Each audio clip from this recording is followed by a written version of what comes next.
Hello दोस्तों, यदि किसी व्यक्ति को श्वास की तकलीफ हो रही है तो वो हार्ट की बीमारी की वजह से है या लंग्स की बीमारी की वजह से। आज इस पर बात करेंगे। ये डिफ्रेंशिएशन करना बड़ा इंपॉर्टेंट है क्योंकि दोनों ही बीमारी में व्यक्ति को सांस का तकलीफ होता है और जानना बहुत ज़्यादा ज़रूरी भी है क्योंकि किसी व्यक्ति को जो श्वास का तकलीफ है वो हार्ट की प्रॉब्लम से होता है, किसी को लंग्स की प्रॉब्लम से होता है। दोनों ही प्रॉब्लम्स के कारण अलग होते हैं, दोनों की प्रॉब्लम्स का ट्रीटमेंट अलग होता है।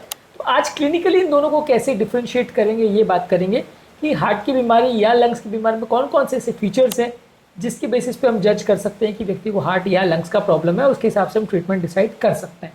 टॉपिक बहुत ही इंपॉर्टेंट है इसलिए इसे एंड तक देखिएगा। टॉपिक पर जाने से पहले जो लोग हमारे चैनल पर नए हैं उन्हें रिक्वेस्ट करूँगा कि चैनल को सब्सक्राइब करें, वीडियोज़ को लाइक करें, शेयर करें, फॉलो करें, कमेंट करें, पूरा देखें। सबसे पहले हम बात करेंगे हार्ट फेलियर के इंपॉर्टेंट कारण क्या होते हैं, तरीका क्या होता है और कैसे हम उसको डिफ्रेंशिएट करें। इसके बाद हम लंग्स फेलियर के बारे में बात करेंगे और फिर बाद में कुछ आपको इंपॉर्टेंट टिप्स देंगे जिससे आप डिफ्रेंशिएट करने में आपको थोड़ी मदद मिलेगी कि प्रॉब्लम हार्ट का है या लंग्स का। टॉपिक इंपॉर्टेंट है इसलिए एंड तक देखिएगा। चलिए शुरू करते हैं इंपॉर्टेंट वीडियो।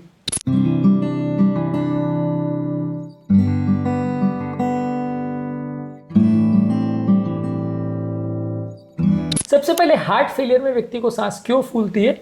यदि किसी व्यक्ति का हार्ट फेलियर हो जाता है तो वैसे व्यक्ति को लंग्स में पानी भरना चालू हो जाता है। ऐसा होने का कारण ये है कि जो लेफ्ट साइड का हार्ट है उसमें नॉर्मली ब्लड जब आगे पुश होता है तो लंग्स से ब्लड सक होकर लेफ्ट एट्रियम में आता है, उसके बाद वो लेफ्ट वेंट्रिकल में जाता है और लेफ्ट वेंट्रिकल ब्लड को पूरे शरीर में पंप करता है। जब किसी कारण से लेफ्ट वेंट्रिकल फेल हो जाता है तो जो लेफ्ट एट्रियम से लेफ्ट वेंट्रिकल में ब्लड आता है वो रुक जाता है। जब लेफ्ट एट्रियम में फेलियर हो जाता है तो लंग्स के अंदर जो ब्लड पल्मोनरी वेन्स के थ्रू आना था लेफ्ट एट्रियम में वो रुक जाता है और बैक प्रेशर की वजह से लंग्स में ब्लड भरना चालू हो जाता है। ये वैसे ही कि जैसे आपने पानी का अगर बांध बना दिया तो जैसे जैसे पानी का बांध पानी को रोकते जाएगा पीछे पीछे पानी भरता चला जाएगा। मतलब लेफ्ट वेंट्रिकल अगर काम नहीं कर रहा है तो उससे लेफ्ट एट्रियम में पानी भरेगा, उससे पल्मोनरी वेन्स में, उससे लंग्स में। जब लंग्स में बहुत ज़्यादा ब्लड भर जाता है तो काफ़ी हद तक इसमें जो पानी होता है वो एक्स्ट्रावैस्कुलर स्पेसेस में और वहाँ पे पहुँचने लगता है जहाँ उसकी ज़रूरत नहीं होती, बार बार उसका एक्सचेंज नहीं हो पाता। या इनफैक्ट एल्वियोई के लेवल पे जो एक्सचेंज के लिए ब्लड को जल्दी जल्दी आना और जाना चाहिए फटाफट ताकि ऑक्सीजन और कार्बन डाइऑक्साइड का एक्सचेंज हो पाए वो स्लो हो जाता है क्योंकि ये जो बैक प्रेशर की वजह से ब्लड है वो एक्स्ट्रा वहाँ पे भरा हुआ है और जल्दी जल्दी निकल नहीं पा रहा है। तो जो ब्लड वहाँ पे मान लीजिए उसका ऑक्सीजनेशन हो गया लेकिन वो जब ब्लड निकलेगा नहीं तब उसके बदले दूसरा ब्लड नहीं आ पाएगा। तो राइट साइड का हार्ट में भी यही प्रॉब्लम हो रही है कि वो ब्लड भेज नहीं पा रहा है क्योंकि लंग्स में ऑलरेडी ब्लड भरा हुआ है। तो ये सारे कारणों की वजह से लंग्स में इतना ज़्यादा फ्लूइड कलेक्शन हो जाता है कि व्यक्ति श्वास नहीं ले पाता, उसको ब्रेथलेसनेस या डिस्निया होने लगता है। इसके अलावा हार्ट फेलियर वाले पेशेंट में एक और प्रॉब्लम होती है जिसे बोलते हैं ऑर्थोपनिया।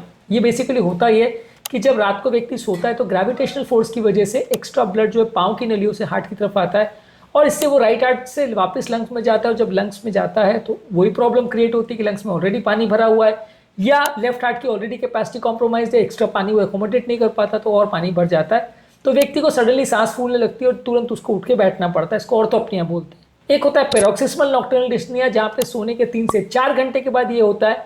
यहाँ पे बहुत ज़्यादा पानी भरने की वजह से व्यक्ति को सांस फूलती है, उसको उठ के बैठना पड़ता है और उसको रिलीफ मिलने में काफ़ी टाइम लगता है।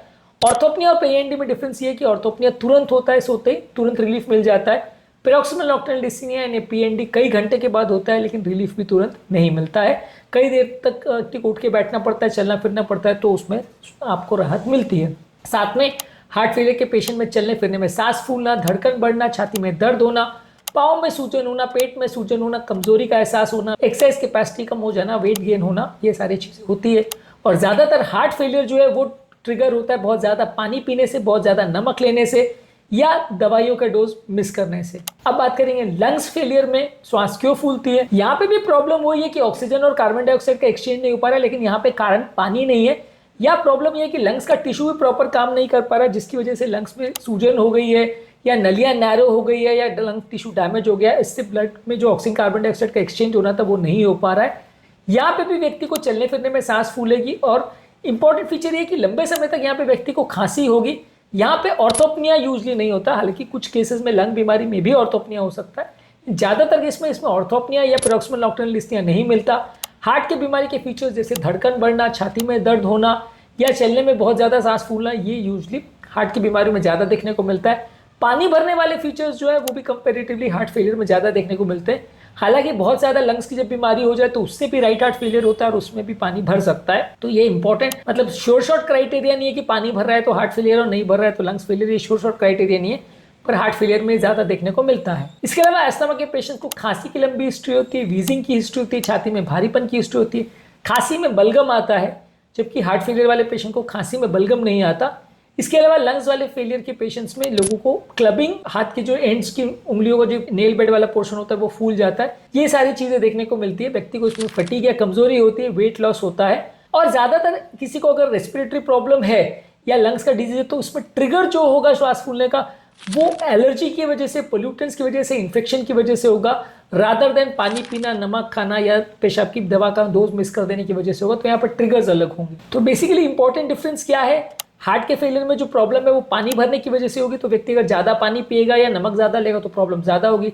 लंग्स के फेलियर में प्रॉब्लम पानी का नहीं है तो उसे पानी का लेना देना नहीं है, इन्फेक्शन होगा, सूजन होगी, इन्फ्लेमेशन होगा, खांसी होगी तो व्यक्ति को लंग्स फेलियर होने का चांस ज़्यादा है। हार्ट फेलियर में खांसी जो या श्वास का तकलीफ जो है वो ऑर्थोपनिया ज़्यादा देखने को मिलता है, पीएनडी ज़्यादा देखने को मिलता है, मतलब लेटने में खांसी बढ़ती है, जो कि लंग्स फेलियर वाले पेशेंट में नहीं होता है। इसके अलावा व्यक्ति को अगर हार्ट के इंपॉर्टेंट फीचर्स हैं जैसे धड़कन बढ़ रही है, छाती में दर्द हो रहा है, घबराहट बेचैनी हो रही है, तो ये हार्ट के फीचर्स है।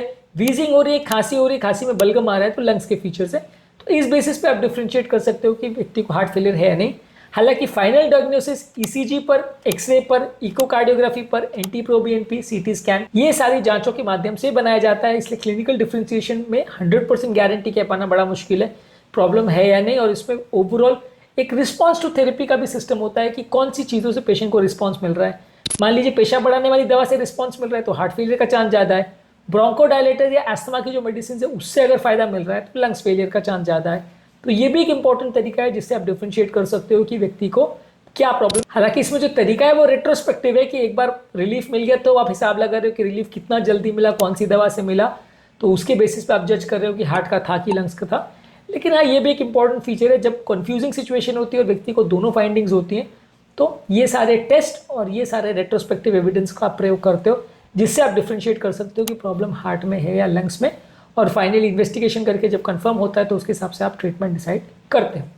तो आज के टॉपिक में हमने बात करी यदि किसी व्यक्ति को सांस का प्रॉब्लम है तो वो हार्ट की वजह से या लंग्स की वजह से कैसे डिफरेंशिएट करेंगे, कौन से पॉइंट्स हैं जिससे हम इस बारे में जानकारी उपलब्ध करा सकते हैं। इसके अलावा अगर किसी व्यक्ति को हार्ट का प्रॉब्लम है या लंग्स की प्रॉब्लम है तो उसमें क्या इंपॉर्टेंट फीचर्स या सिम्टम्स होते हैं, ये सारी चीज़ों पर हमने अलग अलग वीडियोस की, इन्हें जरूर चेकआउट करें।